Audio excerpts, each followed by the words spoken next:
Então, boa tarde a todos e a todas. Hoje eu me comprometi a conversar um pouco com vocês sobre o horizonte político do conceito totalitarismo em Hannah Arendt. Apesar desse conceito já ser muito comum e de a maioria das pessoas já terem pré-conceitos, né, estabelecidos e terem algum entendimento do que seria, eu vou tentar estabelecer aqui algumas questões, desde a base filosófica da própria autora, do que norteia, né, essa discussão, desde uma perspectiva da filosofia política. Esse tema, ele é um dos capítulos da minha tese, que eu vou falar aqui de forma muito breve, esse não é o tema propriamente da minha tese sobre republicanismo em Arendt. E vou começar e daqui no final a gente conversa.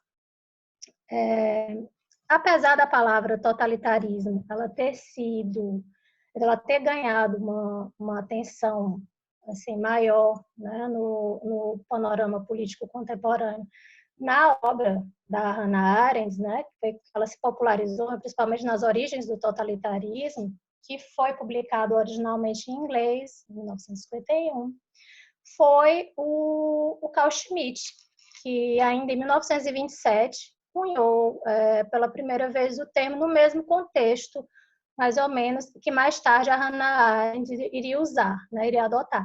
E é importante dizer, no mesmo contexto, não no mesmo sentido, tá?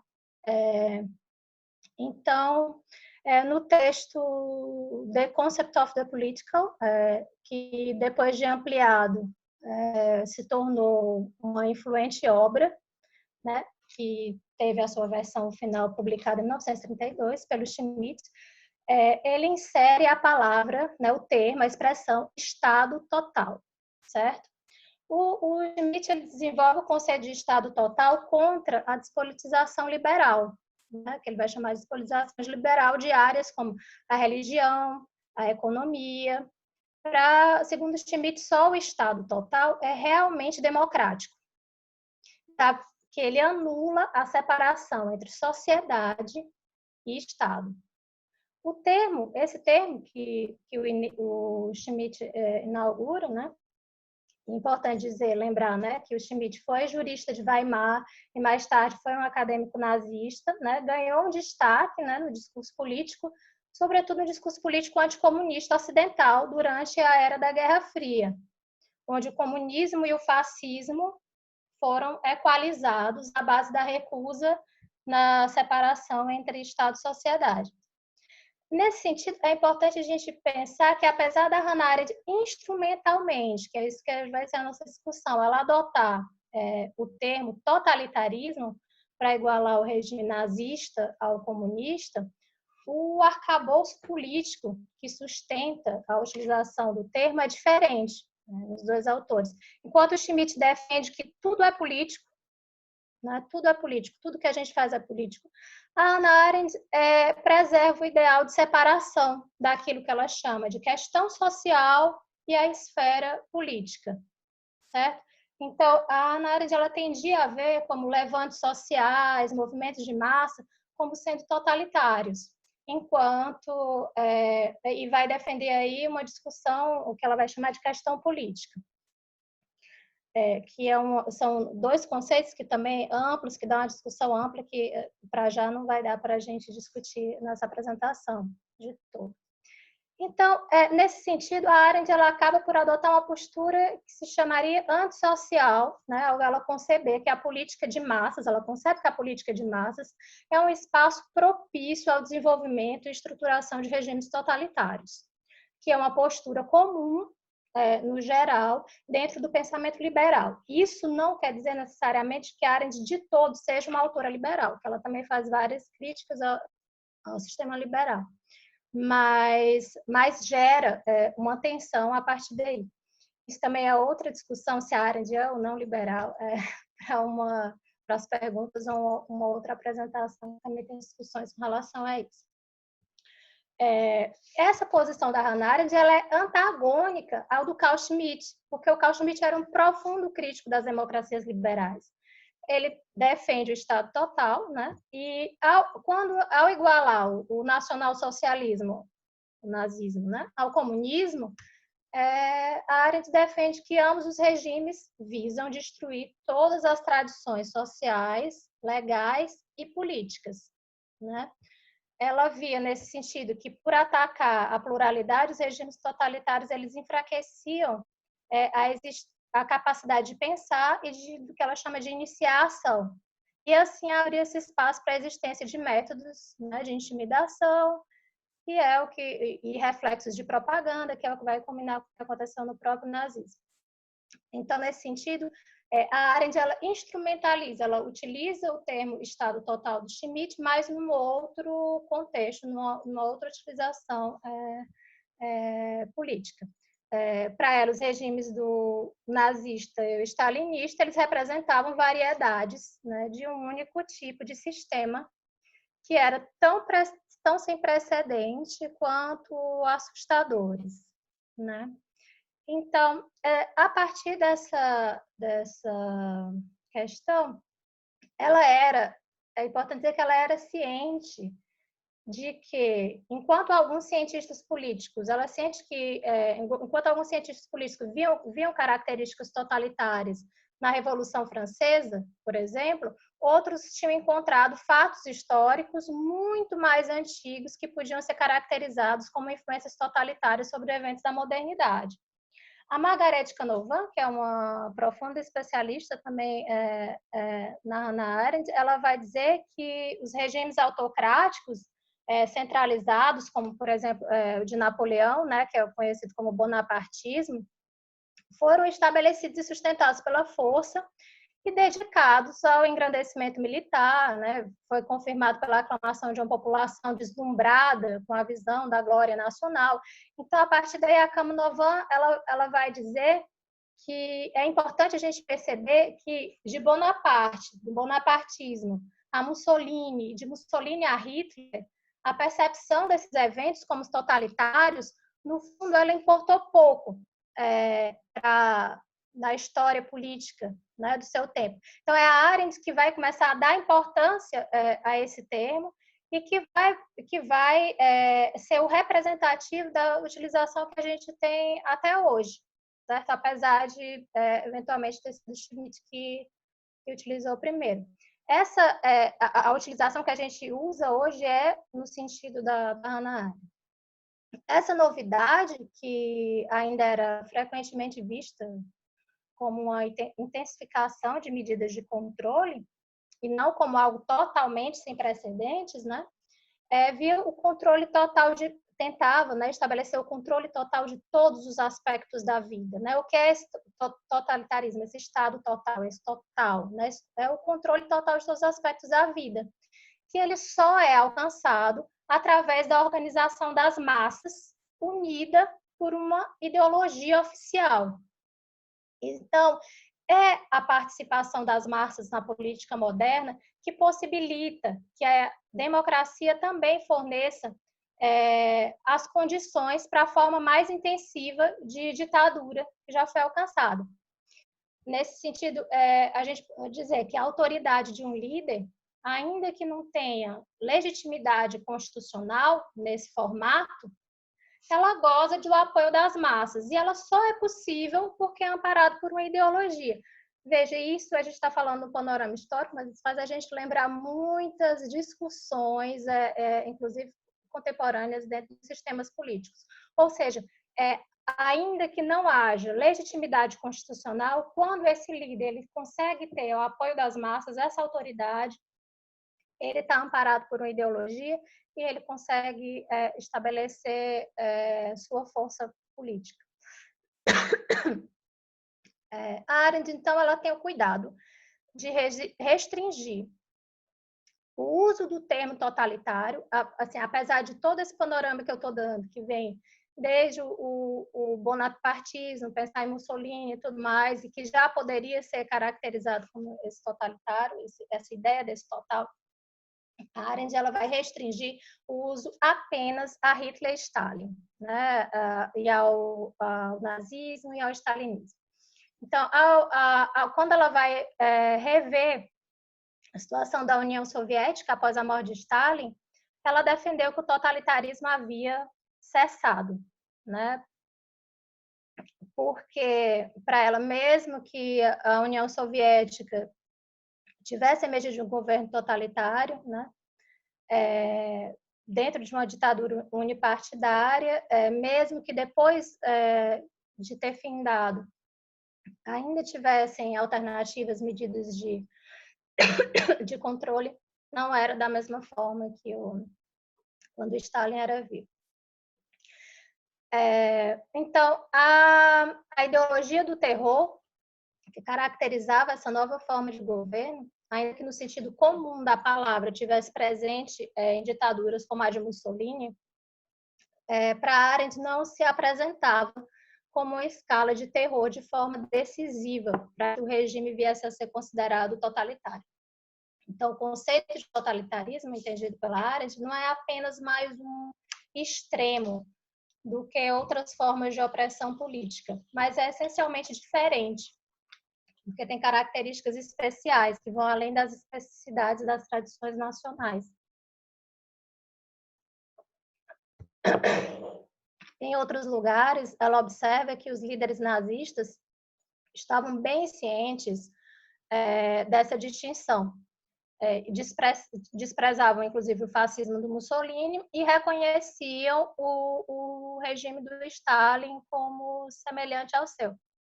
Então, ela vê esse reconhecimento mesmo internamente dentro dos próprios regimes. E aí eu posso fazer uma pequena citação direta da Arendt. Ela diz que ditaduras não totalitárias semelhantes surgiram antes da Segunda Guerra Mundial. Ela, inclusive, cita Portugal, na Romênia, Polônia, Estados Bálticos, na Hungria, Portugal, e mais tarde na Espanha. Mesmo assim, ela vai caracterizar que esses regimes não eram totalitários. A Margaret Canavan, como eu falei, que é uma das especialistas na Arendt, no texto que ela escreve sobre a relação da Hannah Arendt com essa comparação com o bonapartismo, ela vai dizer que a ênfase dada por Arendt à revolução ideológica não pode ser considerada uma novidade, na medida em que o fenômeno semelhante já foi visto, por exemplo, muito antes no jacobinismo, durante a Revolução Francesa. Então, aí começa a ter várias questões que a Canavan levanta e que são, e é importante dizer, essas questões não são trazidas só por estudiosos que leem a análise. Isso também está dentro, essas questões também são levantadas dentro das origens do totalitarismo, ainda que não de forma total no corpo do texto, mas nas notas e nas referências que ela faz, né? E isso é um ponto importante dizer. Então, a Canavan ela vai levantar que a ênfase dada por Arendt a essa revolução ideológica ela não pode ser considerada uma novidade, na medida em que, como o jacobinismo já tinha existido durante a Revolução Francesa, e nesse sentido não seria a base do republicanismo. Fica a reflexão. Se o jacobinismo já existia durante a Revolução Francesa, não seria a base do republicanismo europeu também totalitária? Segundo o próprio entendimento de totalitarismo de Arendt, por que então encaixar só no nazismo e no stalinismo? Essa pergunta ela se coloca na medida em que não existe uma necessária contradição entre totalitarismo e republicanismo. E isso é importante dizer para os revolucionários jacobinos na Revolução Francesa, por exemplo. A doutrina armada jacobina, ela que era tão temida inclusive por filósofos como o Edmund Burke, né, que eram teóricos conservadores, o Burke dizia que o totalitarismo parecia uma espécie de cruzada ideológica, quase religiosa, né? O totalitarismo aí, para ele, entendido a partir dos jacobinos, né? Então, nesse sentido, a definição de totalitarismo da Arendt, ela paradoxalmente, ela também se aplicaria à ideologia dos jacobinos na Revolução Francesa, se for pensar sobre esse prisma geral, que foi duramente criticada, como eu já falei, pelo Burke, que defendeu ser os jacobinos uma revolução ditatorial e terrorista. A Arendt, ela concorda em vários aspectos com Burke, mas não de que o jacobinismo ele era totalitário, então ele era ditatorial, era repressivo, mas para ela não era totalitário, porque ele traz a compreensão, para ela não entende que esse movimento se caracterizasse de forma geral como governo total, porque ainda não tinha a especificidade que ela quer dar, que continha, por exemplo, no nazismo e no stalinismo. Isso tudo remete a um grande paradoxo de se pensar a possibilidade de republicanismo e totalitarismo caminharem juntos, por um lado, né?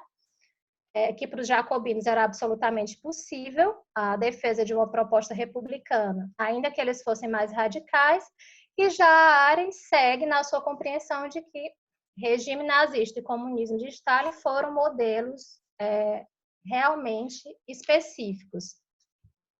Nesse sentido, compreender as formas normais de ditadura pode ajudar a entender esse fenômeno, né, descrito pela Arendt, que ela coloca como sendo tão específico. As teorias pós-clássicas da ditadura, elas foram construídas em torno da figura do líder, né, a ideia do homem maior, que personifica o domínio, a ideia do ditador, que se tornou senhor por pura força da personalidade, como no caso do Napoleão, bonapartismo, sem poder contar com o apoio tradicional institucional, né? Essa ideia ela era muito comum na tradição do cesarismo do século XIX, por exemplo. No século XX, o fascismo transformou esse reconhecimento, né, do domínio pessoal em uma justificativa ideológica do governo ditatorial, como um homem que havia dado provas práticas de sua capacidade de liderar.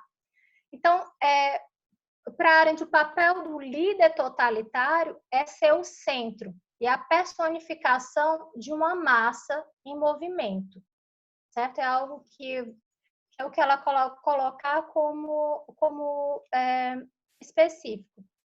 Então, nesse sentido, os regimes, se a gente pensar, os regimes liderados por Hitler e Stalin se caracterizariam de fato como regimes totalitários, no sentido de Schmitt, ou eles seriam degenerações burocráticas, né? Pensar num governo total, a gente vem aí para alguns problemas, inclusive, de conceito. Que tanto o nazismo, que era conhecido como nacionalsocialismo, era uma ideia de nação, né? Como é que ela poderia ser total? Porque a gente está falando aqui de total, é a tentativa de dominação mundial, né? Não é local, é mundial. Então, como é que o nazismo, que dentro da própria nomenclatura tinha essa ideia, pode ser considerado como um regime total, e como, por exemplo, o stalinismo, que era considerado um governo extremamente burocrático, né, fechado, resumido a burocracia, que é, inclusive, uma das críticas que muitos regimes, dentro das próprias discussões, né, do comunismo, se tem, né, que foi aí que se perdeu, exatamente por o Stalin ter se tornado um burocrata, né, do comunismo, e não mais a forma de Lenin. A Arendt também discorre um pouco sobre isso. E então toda essa questão vai ser rediscutida a partir da Arendt quando ela retoma um pouco da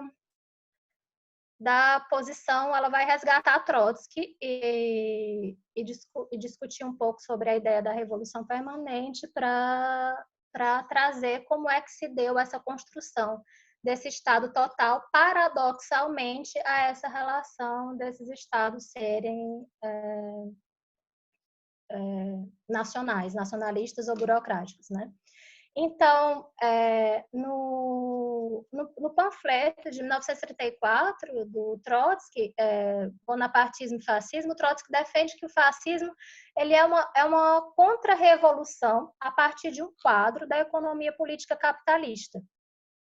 O Trotsky caracteriza o Hitler e o Stalin como bonapartistas, ainda que em contextos de economias políticas diferentes, né? Em todo caso, para ele trata-se de uma cooptação contra o movimento revolucionário.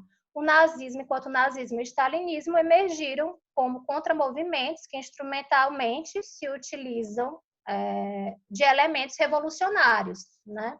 Isso é a visão do Trotsky. Ou seja, o nazismo e o stalinismo eles se utilizam de elementos revolucionários, né?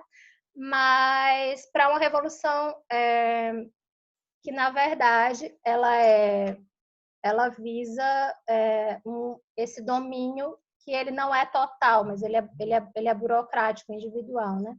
Por Stalin, a burocratização é a abolição dos sovietes, né? E o foco do socialismo, né? Em um país só, veja, em um país só, né? E, por outro lado, com o nazismo, a sua característica de militarização e nacionalismo, que silenciaram a Revolução Alemã, né? Que acontecia no período anterior.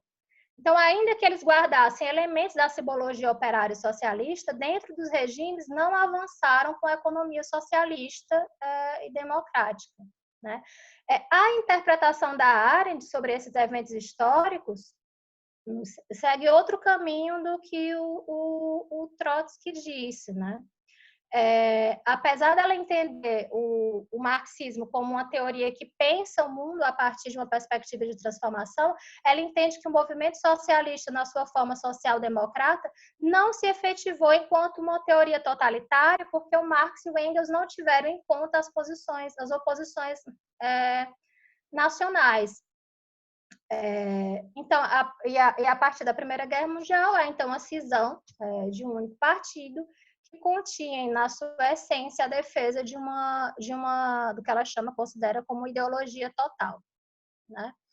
Então, contra essa tendência nacionalista da Internacional Socialista e reapropriando do lema do Manifesto Comunista a ideia do proletários de todos os países, né, do mundo univos, né, se cristalizou, né, com a Rosa Luxemburgo, o Trotsky, a Clara Zetkin, o Lenin, né, o apelo a uma ideia de uma revolução socialista total e internacional para acabar com a guerra imperialista.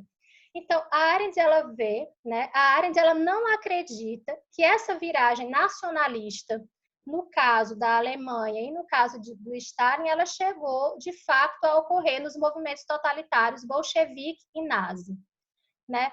O que ela acha é que, a temer uma retomada do absolutismo e a limitação das suas liberdades, que poria fim ao ímpeto interno dos movimentos, bem como uma suposta evolução do nacionalismo, que colocaria através da expansão externa, né?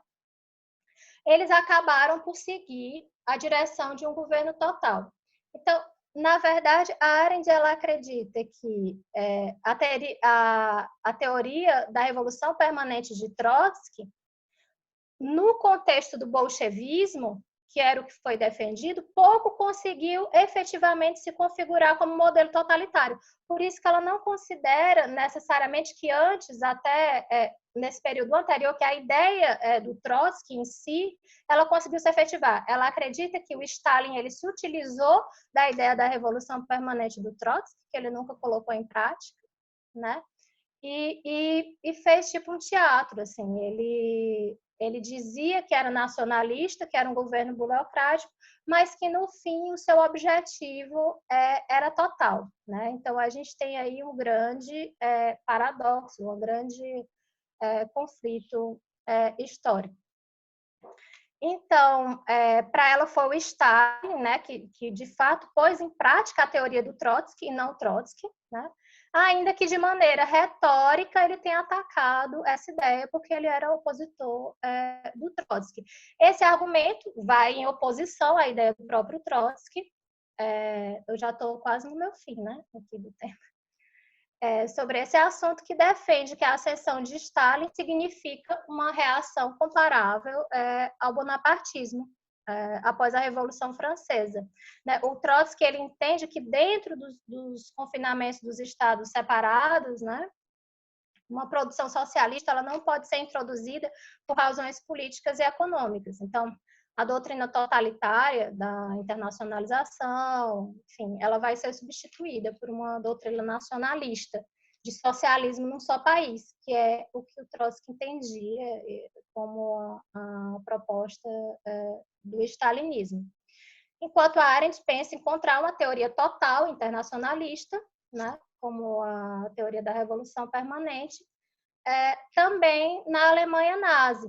Ela vai dizer que no nazismo, em lugar do conteúdo bolchevique da revolução permanente, nós encontramos a noção de uma seleção racial, que não pode parar, e que exige a constante radicalização dos critérios, né, pelos quais é feita essa seleção. E para ela, o fato é que tanto Hitler quanto Stalin entenderam promessas de estabilidade para esconder a intenção de criar um estado de estabilidade permanente. A Arendt entende que, ainda que o líder totalitário ele tenha como fim último um objetivo total, ele estabelece um mundo fictício como realidade operante da vida cotidiana, para fingir que seria um nacionalismo, mas o objetivo final dele seria total, né? Então, o totalitarismo no poder, ele precisa do estabelecimento de uma sede oficial, bem como da aquisição de uma espécie de laboratório político, onde ele possa testar a efetivação dos seus objetivos finais, que corroborem com o desprezo da individualidade e a nacionalidade, que supostamente é o que ela defende que foi feito no regime nazista e no stalinista. Os escritos subsequentes ao livro As Origens do Totalitarismo, né, na verdade, eles seguem dando ênfase à importância do pensamento político, né, de se iniciar algo novo que dê uma resposta a esses sistemas totalitários, né? E é importante dizer que, se alguém lê, então, seletivamente, o que a Arendt diz, pode encontrar no seu trabalho diagnóstico da Arendt sombrio, né, quanto à ideia do totalitarismo ameaçando a sociedade. No fim, dentro dos escritos da Arendt, né, a resposta dela, que ela dá desde uma perspectiva geral, é positiva, lutando contra essas previsões de ruínas inevitáveis, né? Ela defende um progresso, né? A defesa do que ela chama do espaço público como resposta a esses regimes, né? E a ação política, que para ela é o que impede que esse total, né, esse governo total seja possível. Na obra dela, A Condição Humana, ela defende que a pluralidade humana e a capacidade de iniciativa, né? E na capacidade de iniciativa reside onde tem a possibilidade de a gente estabelecer um mundo estável, com instituições duradouras. Nesse sentido, a Arendt muitas vezes tem uma perspectiva, em alguns passos é institucional, em outros ela já vai por outro caminho, nas obras mais tardias. E, nesse sentido, nessa construção de mundo, a gente pode desfrutar da liberdade política e conceder direitos uns aos outros, né? Além de poder ultrapassar o senso comum, e poder construir, né? Desenvolver, quer dizer, um senso comum que para ela está ausente nas massas que seguiram os movimentos totalitários. Na obra posterior às origens do totalitarismo, aliás, depois da Condição Humana, que é no One Revolution, de 1963, né?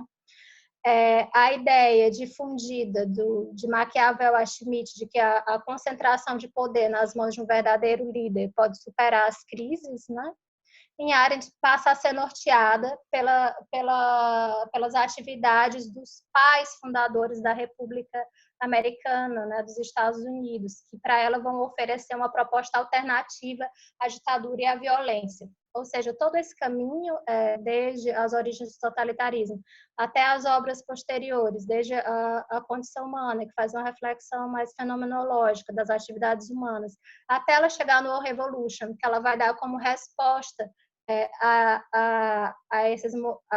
ao totalitarismo próprio, modelo também estabelecido pelo republicanismo dos Estados Unidos, acabam por dar uma direção de qual seria o ordenamento político da Hannah Arendt e também as contradições, desde um ponto de vista teórico a um ponto de vista político desses conceitos. Só para finalizar, né, Robert?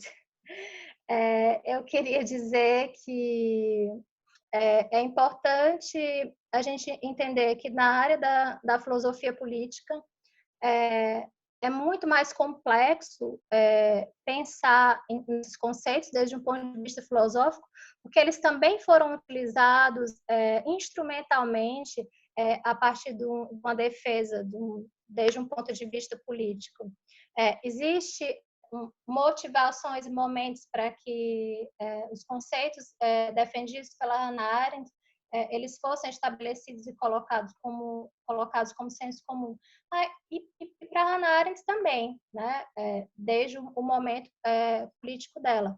Apesar de ela se colocar que ela não seguia, né, nenhuma ideologia, também claramente estava norteada por um contexto ideológico, e fica muito claro que ela tinha um medo, né, desse retorno, ela tinha um medo de qualquer regime de massas, né, que ela considerava regime de massas, e como eles poderiam acabar gerando a violência, enfim. Dentro dessa discussão há inúmeros debates que não cabem aqui hoje, mas se pensar nos movimentos anticoloniais, no colonialismo, que ela faz duras críticas, e várias outras questões que ela discute dentro do conceito mesmo de imperialismo também, e que norteiam essa questão.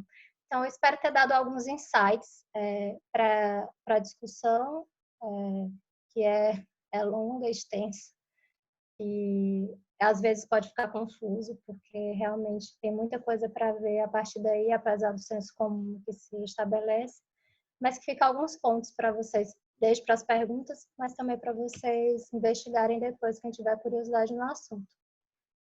Terminei.